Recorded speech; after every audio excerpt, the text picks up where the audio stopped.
So memory politics can serve democracy and democratic values if it's a kind of a shared memory. If the majority of the people agree on certain key points. I don't mean that agreeing on everything, but there should be some, I would say, national minimum or whatever to really be able to talk to each other. And the problem in Hungary is that this is not the case. So even very important moments in Hungarian history is not a shared memory. It's very important how a nation remembers itself. And it's very important if people can have a common sense of nationhood, the way how history is remembered, how people can relate to the past. And this is just not the case. So even last thing we agree on is from the 19th century. So the whole 20th century is a divided memory. Different groups in the Hungarian society thinks about it very differently. About communism, about the Holocaust in many ways, who is responsible, because you would think that the Holocaust is some kind of a universal suffering, and it's something which people would agree. Yes, in some ways, yes, but also there are many people in Hungary who is not that sure about the Holocaust. But still the problem is that, for example, the question of responsibility. So who is responsible for the Holocaust in Hungary? Was the Horthy regime who had legislation against the Jews were part of the Holocaust, or the Holocaust started only after the German occupation in March 1944? Since Fidesz, the governing party, is reaching back to the Horthy regime, the interwar period of Hungary, trying to distance itself from the Holocaust and distancing the Horthy regime from the Holocaust, this question of responsibility cannot be, thought through and talked through in many ways. The Treaty of Trianon, when Hungary lost 2/3 of its territory and population, is also very much debated. So really everything is debated. And that's why I don't think that in Hungary, the memory is representing the clashes in the society and not the unity in the society. And I think it's the memory politics can be used for democratic purposes only if there is some kind of coming together, I would say.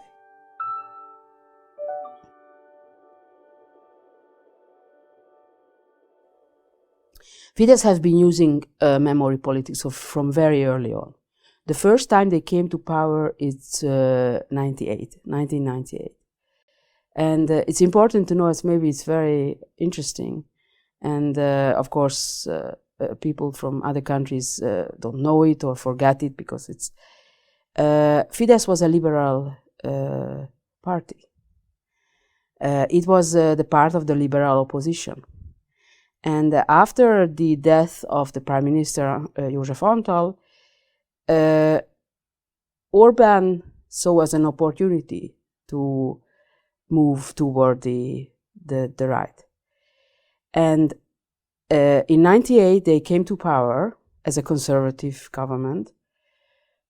And from the very beginning, they used memory politics very, very strongly. And the left, the liberal left, really didn't even realize how important it was. I tell you two examples, I think, which really shows very well.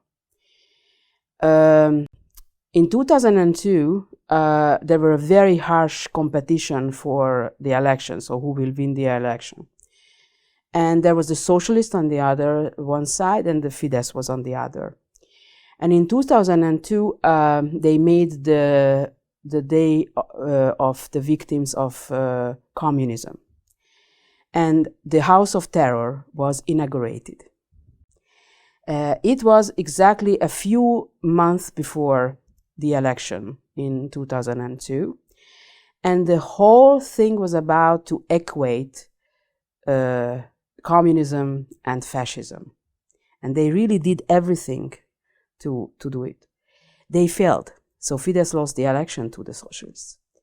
But for then on, Orbán was and Fidesz was creating or recreating the right identity, the conservative identity, completely.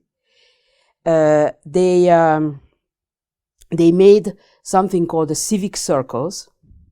There were small groups of people talking about things and it was a big movement. So they really built up a common identity. They were preparing themselves to win the election. They failed the next time, but they succeeded in 2010. And the left liberals just didn't realize the momentum. And in 2004, when it was just before Hungary joining the EU, so there was a referendum of granting dual citizenship to Hungarians outside of the border of Hungary. You know, as in Trianon, a lot of ethnic Hungarians were excluded from the territory of Hungary. So, and it was a kind of a blank check, because the left liberal parties and also the constituency thought that this is because they want them to vote for them. So it was a blank check, and these people didn't want to sign it. However, it became a referendum of the inclusion of ethnic Hungarians from abroad. And it became that the left liberals are anti-nationalists. They are enemies of the nation. They don't want to welcome these people from abroad. Of course, later on we saw that it was for the purpose of voting, to get votes. But still, after a long time, like in 2010, even the left, because the left said, why do we do this? We will be a part of the European Union, there will be no borders and so on. But it was about emotions. It was about collective Hungarian identity and so on. And in 2010, they admitted that they made a mistake, but it was too late. This is really about the emotions. So the left liberals just cannot, they are so much detaching themselves from emotions that, belonging is an emotive act. Yeah, we analyzed a lot of articles, so it's more than 26,500, and we really found that in the media really a landscape of the political spectrum in Hungary. The media is under control. Most of the media is under control of Fidesz. So the media, the pro-government media, is really echoing and conveying the message of Fidesz. There is the far-right media we categorized, and there is the left liberal media, I would say. And you could clearly see that how the left liberals were detaching themselves from emotions, while Fidesz was very much using the emotions of people. And in many cases, I would say that it's important to have emotions about certain things in life. It's just normal. And without it, there's again, it's a very, very hard thing to identify with some kind of collective identities or whatever.